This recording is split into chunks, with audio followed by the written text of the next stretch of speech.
Hey guys, Boogie here, and gaming journalism is something I wanted to talk about for quite some time. But I've never felt that it was a good fit for the main channel. Now that I have this gaming channel, I can talk a little bit more about this kind of stuff, and I feel like I won't get myself in as much trouble. I feel like the audience is going to be a little more directed towards it.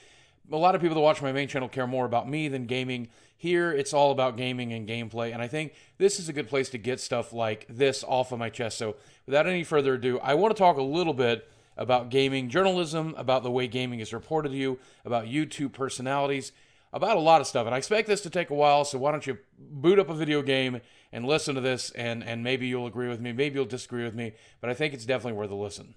One of the most important things to me in the world is integrity, and that's why I try to do YouTube in the way that I do. I try to always be open and honest about what's going on in my life.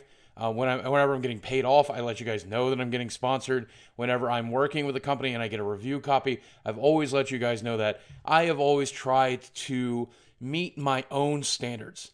And obviously, when I consume media, when I read somebody's articles, when I watch video game coverage, when I read the gaming news, I expect the exact same thing. And if I don't, I find other sources for it as well. The YouTubers that I watch a lot are like Angry Joe and Total Biscuit and Nerd Cubed and a lot of other people, but they all have one thing in common. I can always expect them to be brutally honest, perhaps even to a fault, to the point that it sometimes obscures their message. They're always going to be genuine about their opinions. Now, one of those things those guys all are cynical. And do not believe that cynicism is the same thing as genuality. I believe that you can genuinely be enthused by a product, as Total Biscuit and Joe often are, but many people think that cynicism is absolutely the only way to be honest, and that's very rarely true, but that's another topic for a whole other time. The problem with gaming journalism is that at its core, it's almost impossible to be integral. And this is a shift we've seen with YouTubers for a really, really, really long time. And I'm going to talk about that in great detail, focusing mostly on YouTubers, but I want to focus on gaming journalism as a whole first. The core definition of journalism is simply this: someone who writes for a news outlet. And that's it. I mean, we tend to romanticize it. We put on our nostalgia goggles and we try to remember a time, a bygone era where like these incredible anchormen would report at the 7 o'clock news this incredible information that would change public perception and affect us for the better and make us happier people. And it would often be things that politicians or journalists didn't want us to know. And it was incredible and it was awesome. And it really only happened for just a few decades before journalism changed entirely. Right about the time CNN took the air and 24-hour ratings became important, gaming journalism, that type of journalism, pretty much went away. And we went into this kind of era where we published more pieces that made you feel and made you think, but more importantly, kept you watching.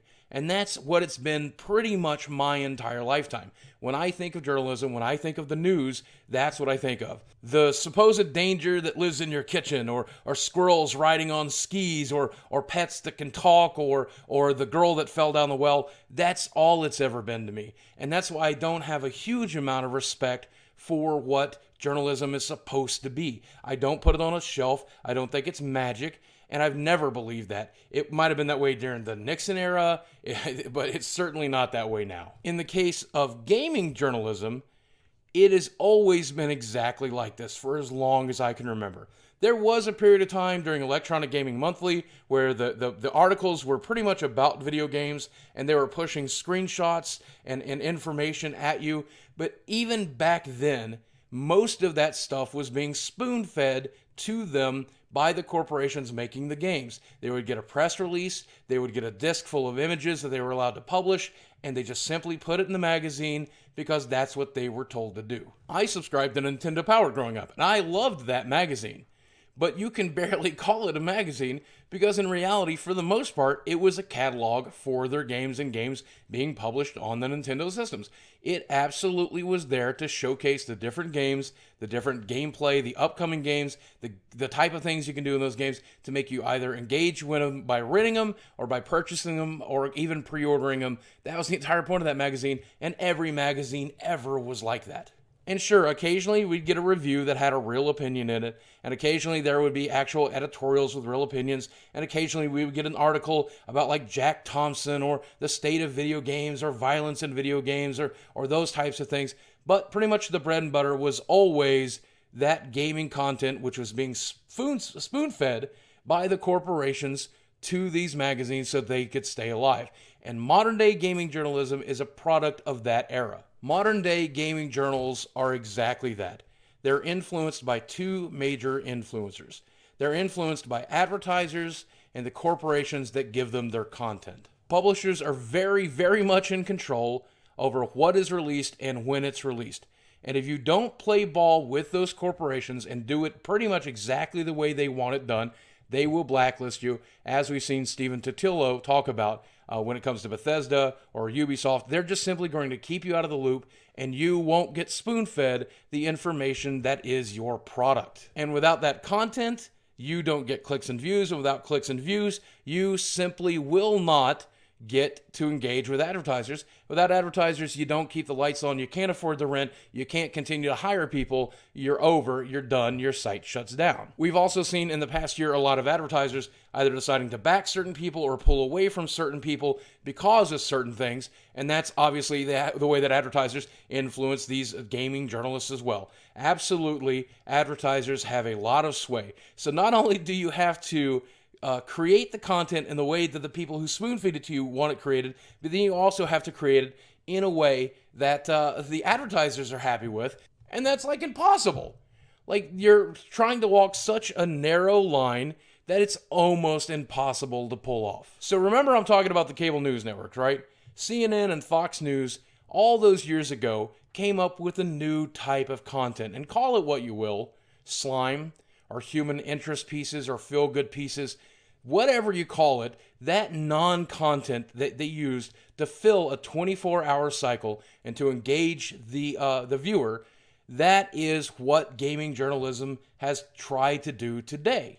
They tried to fill the gaps in between press releases, in between the types of things that they were allowed to report on or supposed to report on, with non-content. And sometimes this can be silly YouTube videos that they've posted and found. Sometimes it can be articles about non-gaming related stuff. Sometimes it could be ethical pieces about the state of ethics in YouTube or ethics in gaming, or it could be pieces about social justice and how wrong the world is. But ultimately, this is where the kid with their degree who gets hired on by one of these publications feels like he's doing some good. They get their college degree in journalism and find almost nowhere to write.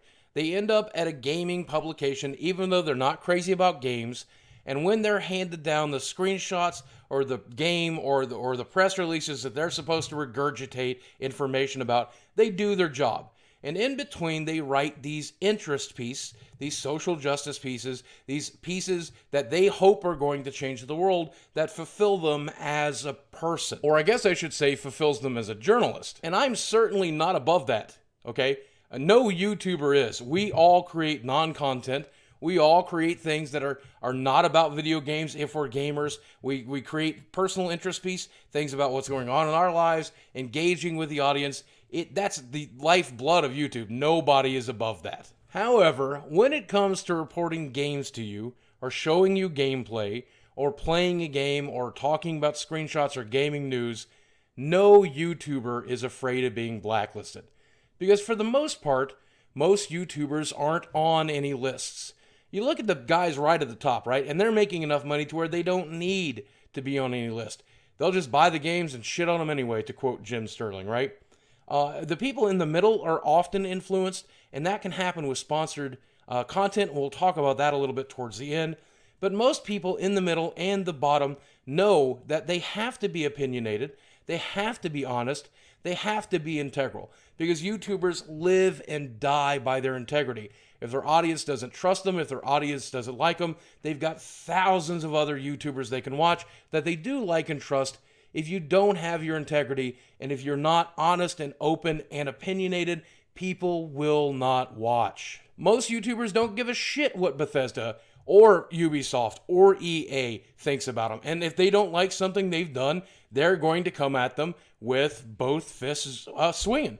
Nobody really gives a shit if those companies are mad. We just want them to make better games and provide better services, and that's why many of us are opinionated. And I'm not knocking the people who just play the games and don't really get too opinionated and don't get involved in the politics. That's fine. You're not a muckraker like me. I get that. I appreciate that. I understand that. That's what you do. I'm not questioning it the same way I wouldn't want you questioning what I choose to do. YouTubers are likewise not often influenced by advertisers whatsoever, because the entire system is fully automated.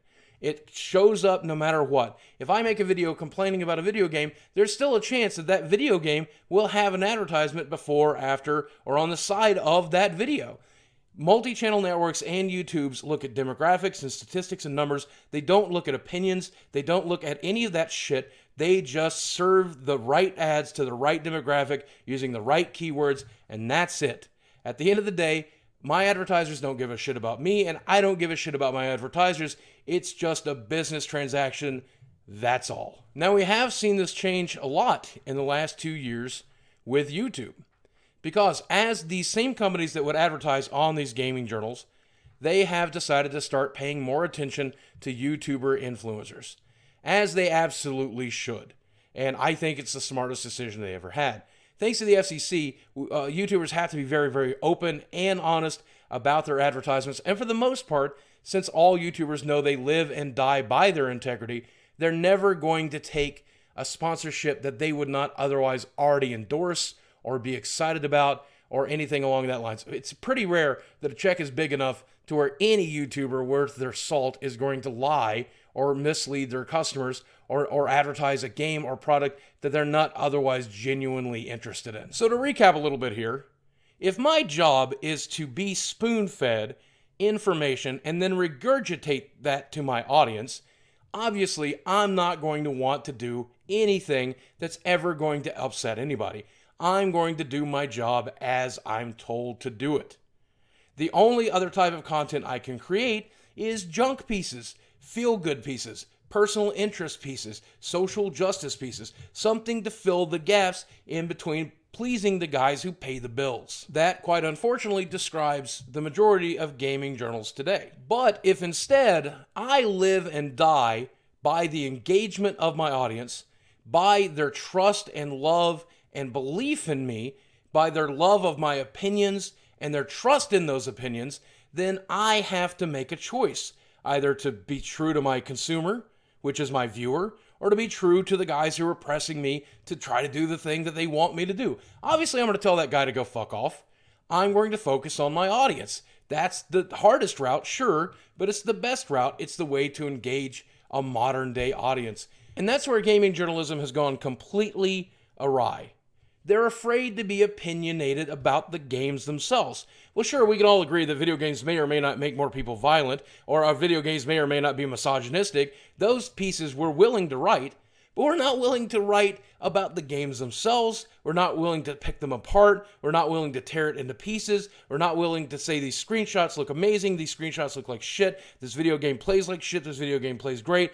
And God forbid we actually take honest, genuine, critical views of things. That's what YouTubers do, and that's what gaming journalists are afraid to do. And I'm just going to be honest with you, it's a lot more complicated than I've made it out to be in this video, and I could probably do 4, 10, or 12 hours on this. But this is one of the biggest issues that I see that goes untalked about. And sure, more and more YouTubers every day are crossing over and creating generic and boring content, and they're just regurgitating stuff. You know who you are. I'm not going to point any fingers.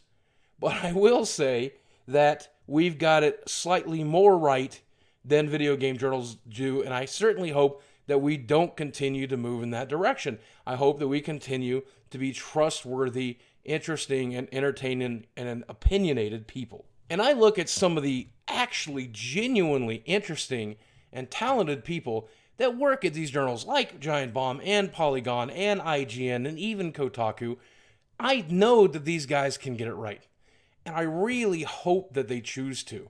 You know, and I hate to engage this because I don't want it to come back on them, but you look at the folks over at Kinda Funny Games who work for IGN and were part of the machine and have now reinvented the way they do it, deciding to become a crowd-funded, crowd-pleasing group of gamers who create incredible content, I think you're going to see more and more and more of that, I hope anyways, until these people at these gaming journals either are out of a job or decide to change the tune. But that's just one man's opinion. I certainly could be wrong. I probably am. And I'm probably going to have a lot of people on Twitter for the next few days telling me exactly how wrong I am. Possibly with death threats. I might get banned from NeoGAF again. Who knows? But until then, guys, thank you very much for watching. I'd love to hear your opinion down in the comments section below. Check out some other videos while you're here. Thank you very much for watching. I love you very much. And I'll speak with you again soon.